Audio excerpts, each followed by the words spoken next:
12 em ponto 98. 12 horas e 56 minutos, de volta com 12 em ponto 98. A gente conversa agora sobre uma boa notícia.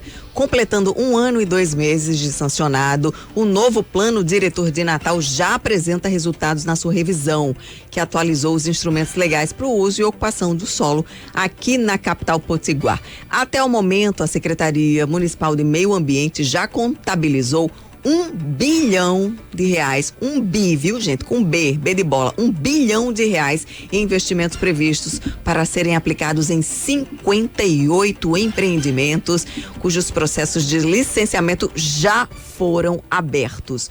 Ou seja, é Natal, né, com esse boom de crescimento, desenvolvimento para os próximos anos. Para falar mais sobre isso, a gente conversa agora com o secretário da CEMURB, Tiago Mesquita. Secretário, seja bem-vindo. Boa tarde. Boa tarde, Ana. Boa tarde, Túlio. Boa tarde toda a bancada aqui da 98 FM. Boa tarde a todos que estão nos ouvindo. Um grande prazer estar aqui com vocês para tratar desse tema tão importante e que agora já começamos a colher bons frutos para a cidade. Que novos empreendimentos são esses que já estão garantindo aí investimentos na ordem de R$1 bilhão para Natal? Pois é, nós estamos... sabíamos, né, para onde estávamos caminhando em relação ao direcionamento de todo o planejamento do Partido Urbanístico da cidade, mas até para nós mesmos tem superado as nossas expectativas de forma muito positiva, a grande procura e trazer novamente Natal como uma referência na região Nordeste para investimentos imobiliários. Esses 58 novos processos, né, para se ter uma ideia, nesses 14 meses, 1 ano e 2 meses do plano diretor, eles equivalem a quase o dobro de processos que nós tivemos em 2019, 20 e 21. Comparando 14 meses com 36 meses, com 3 anos, né? Nesses 3 anos, de 19 a 21, nós tivemos 33 novos processos em Natal. Em 14 meses, com o novo regulamento do plano diretor, estamos com 58. Esses processos, ele diz respeito principalmente a equipamentos multifamiliares, condomínios, né?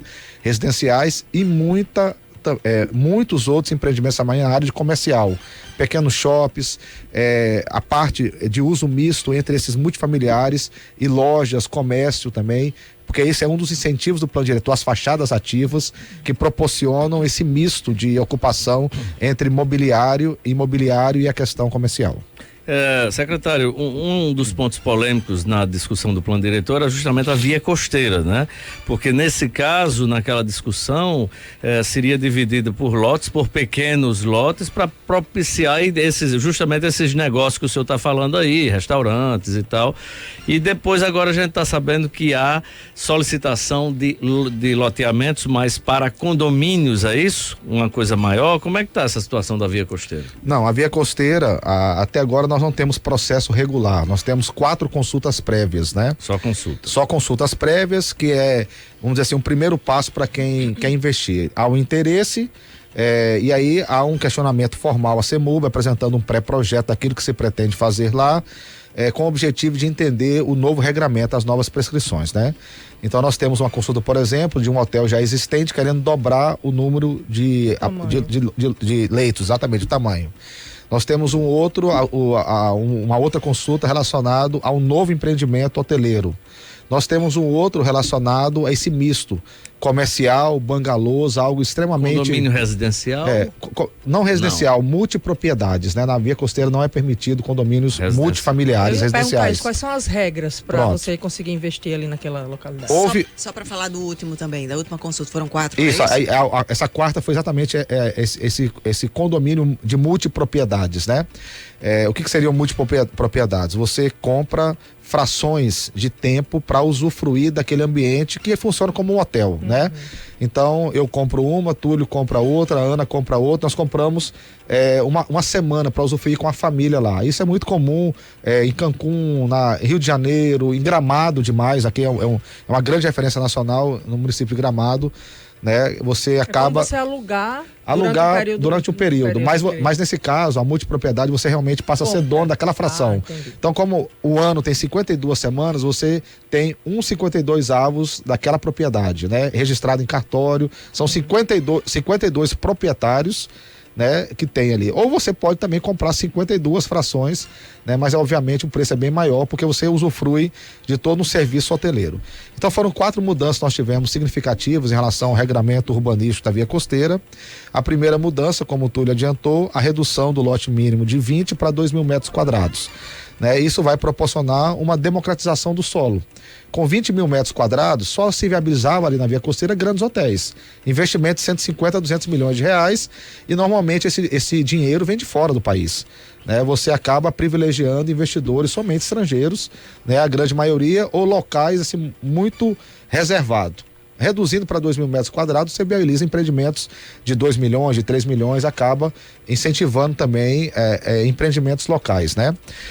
A segunda importante redução, a mudança foi o uso.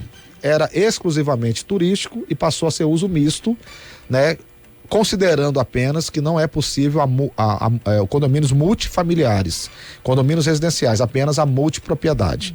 A terceira mudança foi o aumento da taxa de ocupação do lote, que passou de 40%, você só podia ocupar do lote que você detinha 40%, aumentou para 60%, um aumento de 50% aí de ocupação do lote. E a quarta mudança é que é obrigado agora qualquer empreendimento, independente do tamanho ou do porte desse empreendimento, você fazer a acessibilidade da Dinarte Maris, que é a via costeira, até a praia. Então, eu ia falar justamente isso. Agora a não privatização da praia, né? Exatamente. Então isso agora vai ser obrigado. Nós enfrentamos, hoje é uma realidade, grandes dificuldades com os empreendimentos que ali tem para você acessar a praia através daqueles empreendimentos, mas agora o novo plano diretor condiciona que qualquer novo investimento, essa contrapartida social terá que ser feita por quem vai investir. Secretário, alguma mudança na questão do gabarito, da altura dos empreendimentos na via costeira? Porque nós vimos um hotel que começou a ser construído, BRA. O BRA, foi embargado e se transformou num grande elefante branco, né? Isso.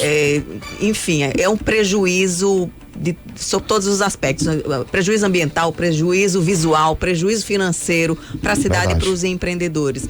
O que mudou no plano diretor para garantir que isso não venha mais a ocorrer e até para recuperar aquela área que já foi, né, indevidamente ocupada? Ana, nós, na verdade, a única mudança do gabarito, que é uma mudança bem conservadora, foi retornar as prescrições de 94. Né, nós voltamos às prescrições do gabarito 94, ou seja, você pode construir acima da Dinarte Maris apenas, acho que 2 ou 3 andares, se não me engano, acho que são 2 andares, desde que aquela área já tenha algum comprometimento de visada. Né? Então, porque em 94 o plano diretor ele era mais flexível em relação a isso, nós retornamos. O caso da BRA foi uma coisa completamente atípica. Na verdade, ele tinha um alvará de construção para construir acima da Dinarte Maris 3 andares, e ele quis construir um 4º andar. Ele foi embargado e insistiu, né? E aí houve realmente uma queda de braço entre o empreendedor e o governo municipal na época. Faltou bom senso de ambas as partes, né? E aí o fruto disso é isso que você acabou de falar, né? Um prejuízo generalizado, inclusive cênico e paisagístico para a cidade. Nós, inclusive, já acionamos a empresa e vamos dar um prazo para que eles deem entrada, porque já houve a decisão judicial. A decisão judicial foi de que ele poderia retomar as obras desde que ele corrigisse o último andar. Ou seja, a decisão judicial foi para que mantivesse o regramento urbanístico da época. Né? E aí foi dado um prazo, esse prazo já venceu, teve todo um contexto de pandemia e nós acionamos agora novamente. Ainda é possível retomar a obra depois de tantos anos? Aí é uma avaliação realmente de engenharia, de estrutura. Isso, se não for possível, ele vai ter que demolir. A gente não vai continuar com aquele empreendimento ali, né? Causando os prejuízos que causam cênico paisagismo para a cidade. De fato, faltou bom senso, porque faltou. O que tem ali é uma coisa horrorosa. Não, né? E tendo já avançado, porque se não foi fiscalizado antes de ele construir, depois que ele construiu, né? O ideal era que ele terminasse e aí fizesse algum tipo de compensação, uma multa pesadíssima, alguma coisa para compensar. Até porque foi culpa da prefeitura e não fiscalizar. Porque aquilo não é inflável, não. Para se construir uma situação como aquela. Mas para mim o pior foi eles saberem que não podiam construir. Ele foi embargado pela prefeitura. Eu vou só fazer uma defesa aqui, eu não era da CEMUB ainda na época, mas foi embargado sim, né? Foi identificado que havia o último andar, mas foi depois, embargado. Né? Depois de construído. Não, o último andar que Eles tem lá avisaram. é só uma laje, Sim. né? E a subida de algumas estruturas, alguns pilares, né? Secretário, quando houve a primeira discussão do plano diretor, houve uma polêmica muito grande em relação à defesa do meio ambiente. E aí, posteriormente, agora com esse novo plano diretor, algumas pessoas dizem que naquela época, ou então o prefeito Carlos Eduardo tinha sido um travador do desenvolvimento da cidade. Na sua opinião, ele travou o desenvolvimento ou ele protegeu o meio ambiente? Olha, a sua pergunta ela é muito pertinente porque uma coisa não impede a outra. Você conservar o meio ambiente é completamente alinhado com o desenvolvimento socioeconômico. Não se discute mais isso, né? O modelo clássico da década de 70, que o desenvolvimento, na verdade, não era um desenvolvimento, era um avanço sobre os recursos naturais de forma estúpida, desculpa até a expressão burra mesmo, que nós fazíamos, né? Isso não existe mais, né? O modelo hoje é um modelo de sustentabilidade, né? Então, eu entendo que o antigo plano diretor travou a cidade. E a proteção ambiental, ela é extremamente questionável. E eu vou dizer por quê. Né? Você tinha, por exemplo, a definição de 10 zonas de proteção ambiental e não houve a regulamentação de 5 dessas zonas de proteção ambiental, das 6 até a 10. Esse território correspondia a quase 20% de Natal. O que é que aconteceu quando não há o regramento, não há o controle da CEMURB em definir o ato administrativo, a licença, controlando através das condicionantes? Houve invasões. Houve depreciação e ocupação indevida do uso do solo, houve supressão vegetal. Nós perdemos 23% de área nativa por causa da não regulamentação das zonas de proteção ambiental. Em que locais? Que defesa ambiental é essa? Em que locais, secretário? As EPAs de 6 a 10 corresponde ao Morro do Bucareca, o complexo ali que praticamente não houve nada, né? A 7 corresponde ao Forte dos Reis Magos e seu entorno, a 8 e a 9 principalmente. A 8 é ao longo do rio Potengi, o estuário do Potengi, a parte de Manguezal. A 9 é ao longo da Moema Tinoco, o Rio Doce, né? Lá da Lagoa de Extremoz, obviamente na zona norte de Natal, até ali o início daquele viaduto, aquele complexo que vai para João Medeiros Filho. E a 10 é o Farol de Mãe Luísa e seu entorno. Essas áreas nós tivemos uma grande perda de qualidade ambiental por não regulamentação. Que proteção ambiental é essa? Isso foi o maior crime ambiental que já podia ter acontecido, demorar tanto para regulamentar. Então, o que é que nós fizemos na gestão do prefeito Álvaro Dias? Não somente revisamos o plano diretor de 15 anos, regulamentamos as 5 zonas de proteção ambiental que há 28 anos foram criadas e não havia regulamentação. Regulamentamos, Túlio, a transferência de potencial consultivo, que dá hoje a obrigação dessas pessoas que têm áreas com fragilidade socioambiental, garantir a preservação dela e, ao mesmo tempo, ela lucrar transferindo potencial para onde não tem qualquer tipo de limitação. Então, isso valoriza, isso dá justiça fundiária e social para quem tem área que precisa preservar. A condicionante para ela poder vender o potencial dela é que ela preserve a área dela. Então, isso sim é sustentabilidade, né? Então, esse pacote legal que o plano diretor e os braços dele proporcionaram, eu não tenho dúvida que traz esse plano diretor atual, do ponto de vista preservacionista, muito maior. Para você ter uma ideia, só para encerrar, nesse plano diretor, é um dos primeiros planos diretor, na verdade é o primeiro plano diretor, nos primeiros não existe nenhum outro que estabelece dentro do seu bojo, dentro do texto legislativo, o primeiro plano municipal de combate às mudanças climáticas do Brasil, ou seja, a lei magna de um município, que é um plano diretor, estabeleceu toda uma política relacionada a combate às mudanças climáticas dentro do seu texto, mostrando realmente que o nosso plano diretor é um plano que ele preserva onde deve preservar, mas promove desenvolvimento onde deve desenvolver. A prova que Natal ficou parada no tempo durante 15 anos, né, que foi o atraso aí da revisão do plano diretor, é que Natal foi ultrapassada por João Pessoa, né, por outras capas, até no entorno de Natal, nossa região metropolitana, Parnamirim, Nova Parnamirim, Extremóis, São Gonçalo do Amarante cresceram porque não havia possibilidade de investimentos na zona norte de Natal, né? E enfim, já no centro de Natal. Então, esses novos investimentos que já estão sendo anunciados, pode ser ali um trampolim, uma transformação de Natal realmente crescer e se desenvolver?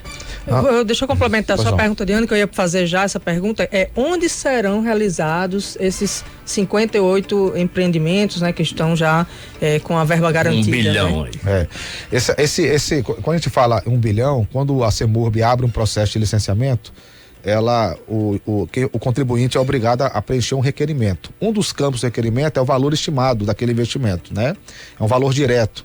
Quanto que ele vai gastar ao longo daquele cronograma apresentado, de 36 meses, de 60 meses, para a construção daquele empreendimento, qual é o custo de investimento que vai ter, né? Aquilo ali normalmente vinculado a questões bancárias, porque através desse requerimento depois da licença, ele vai até o banco, olha, tá aqui o cronograma, foi aprovado pela secretaria, eu quero buscar esse valor. Então, quando você multiplica isso por 58, nós chegamos hoje a 1,1 bi, né, de projetos futuros que, uma vez concretizados, estarão trazendo para Natal. Agora, esse potencial é muito maior. Na nossa visão, nos próximos 10 anos, esse potencial pode ser multiplicado por 10 vezes, né? A gente tem essa expectativa. E aí nós temos hoje, por exemplo, grandes construtoras da região Nordeste vindo para Natal. Está começando, Ana, o caminho inverso. Tem uma grande construtora da Paraíba que investe em todo o Nordeste e até fora do Nordeste, que vai fazer os seus primeiros investimentos em Natal agora, por causa do novo plano diretor. Procurou a secretaria, tem mais ou menos umas 6 consultas prévias dessa construtora para entender o regramento do novo plano diretor, né? Nós tivemos aí a Moura do B, por exemplo, retornando o seu escritório para Natal, tinha fechado, retornou, né? A mesma coisa, a Cometa fazendo esse movimento. A MRV vai construir em Natal, nos próximos 36 meses, aproximadamente 2.400 unidades. Eu não sei qual é a população de Pacifica, que nós estávamos falando aqui. 13 mil e pouco. 13 mil, né? Dá 10% aí, ou melhor, 20% da população, né? Só uma construtora vai investir aqui no município de Natal. Esses empreendimentos, eles estão, nesse momento, concentrados principalmente onde se tem o maior valor por metro quadrado de Natal, que é a Zona Sul e Zona Leste, né? A gente tem a grande maioria deles, mas já temos alguns empreendimentos para a Zona Norte e poucos ainda para a Zona Oeste, né?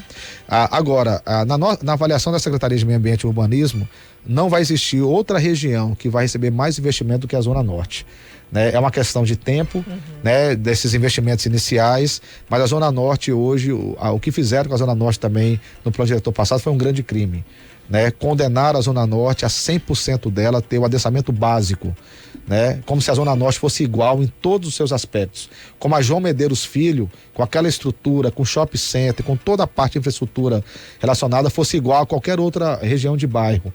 Então, nesse momento, o plano diretor, de forma científica, técnica, definiu o adensamento da Zona Norte por infraestrutura, aumentando em todos os bairros a capacidade desse adensamento populacional. Mas tem alguma consulta desses 58 aí para a Zona Norte? Tem, nós temos para a Zona Norte, dos 58, acho que 12, de 10 a 12 novos empreendimentos já na Zona Norte também. Muito bom. Ribeira, né? Muito se falou em revitalização da Ribeira, o próprio centro de Natal.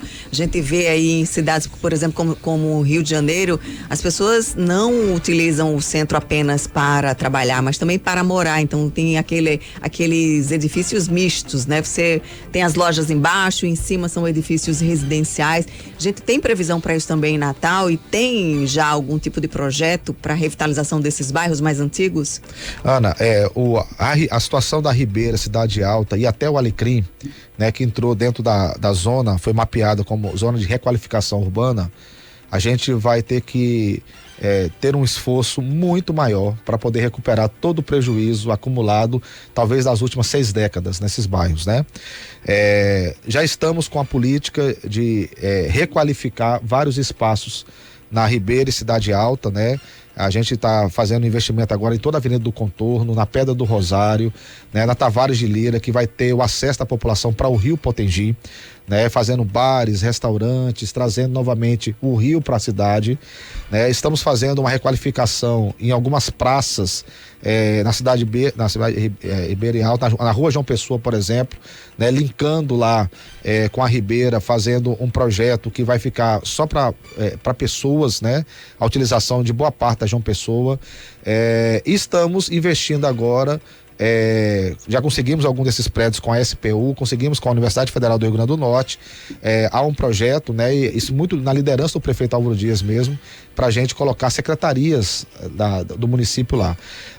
O plano diretor, sim, ele incentiva essas áreas, uma área de requalificação urbana, mas um conjunto de fatores, esse investimento público, né, de novos empreendimentos públicos ali é que vai fazer realmente a gente conseguir, junto com o novo regramento, quem sabe a médio e longo prazo, revitalizar essas áreas.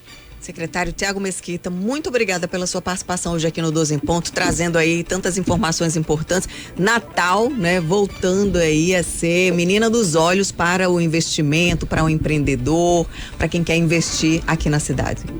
Eu que agradeço aí essa bancada qualificada e desejo boa tarde a todos. Muito obrigado aí por essa oportunidade mais uma vez de tratar sobre esse tema.